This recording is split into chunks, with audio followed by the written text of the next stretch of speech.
আছে কমলগঞ্জ না? আচ্ছা, ও রাসেলরা আসুক, তুমি আগে যাও। এই ভিউটা দেখেন। আর আপনি ঢাকা থেকে আইসা যদি এই ধরনের রাস্তাটা যান, আর যদি কেউ ভূতের মুভি দেখা থাকেন ভয় পাইবেন।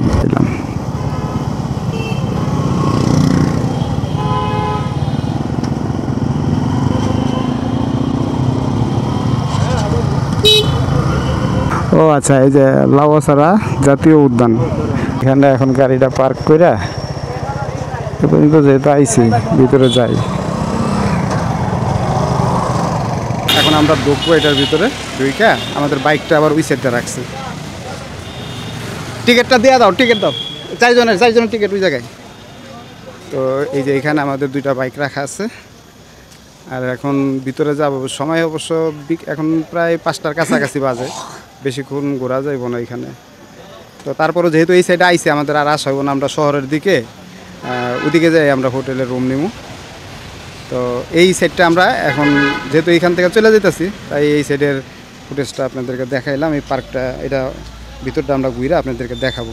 বাইক নিয়ে ভিতরে যাওয়া নিষেধ, তাই আমরা নিলাম না। একটা গাছ অনেক বড় বড়, এই যে বোঝা, বাসা না পাইলে যাওয়া হয়, মানে রুম না পাইলে যাওয়া হয়। আসমানের উপর দিয়েও দেখা যাচ্ছে ফাঁকা নাই। তবে আমরা এই যে এই রাস্তাগুলাতে যে আইলাম না, মনে হইলো যে আমরা কি বান্দরবনে আছি, বান্দরবনে আছি, ঠিক না?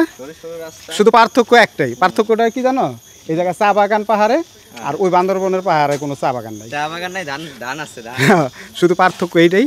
আর নয়তো এই জায়গা দিয়ে যখন যাইবেন, আপনার কাছে বান্দরবনের ফিল আসবে। এমন এমন সাইডটা দিয়ে আমরা গেছি, যেগুলো দিয়ে আমরা বান্দরবনের ওই যে খাগড়াছড়ির থেকে না, রাঙামাটির থেকে আমরা বান্দরবন দিকে যাওয়ার পথে একটা রাস্তা দেখছিলাম, ঠিক সেম রাস্তাটা এই দিক দিয়ে আমরা পাইছি।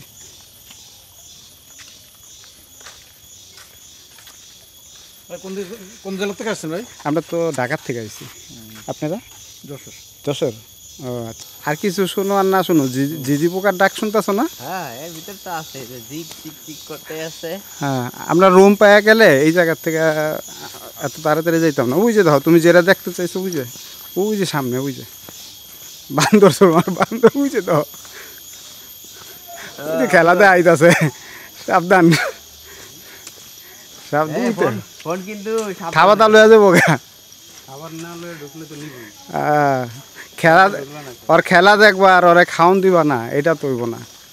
রাসেল, এই যে এই যে এই যে যাও,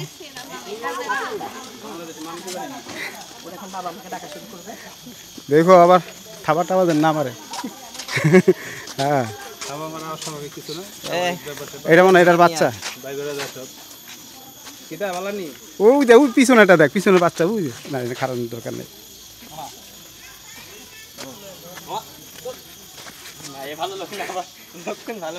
খাওয়ান না দিলে কিন্তু তুলতে দিব না। যাই হোক, একটা জিনিসের চিন্তা আসছিলাম, নামাজের এদিকে, নামাজের জন্য মসজিদ পেয়ে গেছি।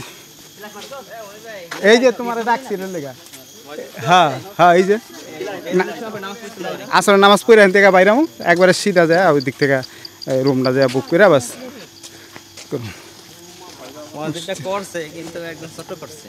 এখানে কত মানুষ আয়, যা করছে ঠিক আছে। হ্যাঁ,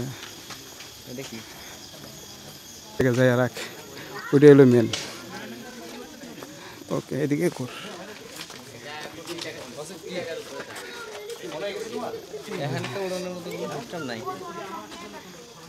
এই যে আমাদের ড্রোনের একটা সমস্যা হয়ে গেছে। আমি তো গতকালকে রাত্রে ফুল চার্জ দিয়ে আনছি ড্রোনের যে ইটা আছে, রিমোটটা, কিন্তু এখন ব্যাটারিগুলো ফুল চার্জ দিয়েছি, ব্যাটারি ঠিক আছে, তো রিমোটটা এখন পাওয়ার পাইতেছে না। বুঝলাম না এই সমস্যাটা কী কারণে হইল। তো ড্রোনটা এখন আর এখানে উড়াইতে পারলাম না। মূলত আমরা টিকিটটা কাটছি এই জায়গায়, ড্রোনটা উড়ে আমরা এখান থেকে একটা ড্রোন ফুটেজ নিব, আপনাদেরকে দেখাবো। এখন বুঝতে পারতেছি না, তবে হোটেলে যাইয়া তখন আমরা রুম নিব, নেওয়ার পরে কারেন্টের ওই সময় চার্জ দিয়ে দেখবো যে সমস্যাটা কী। যদি চার্জ নেয় তাহলে তো আলহামদুলিল্লাহ ভালো, নাহলে তো সমস্যা হয়ে যাবো গা।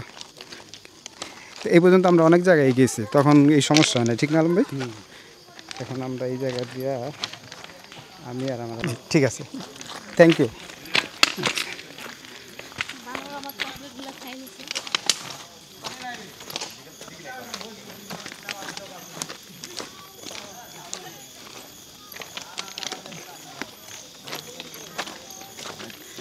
আচ্ছা, এই সাইডটাতে গেলে এখানে ওই যে আদিবাসীরা যারা থাকে ওইখানে যাওয়া যায়, আর ভিতরে আরও অনেক জায়গা আছে, ওগুলা এখন আর আমরা যাবো না, এখান থেকেই চলে যাব।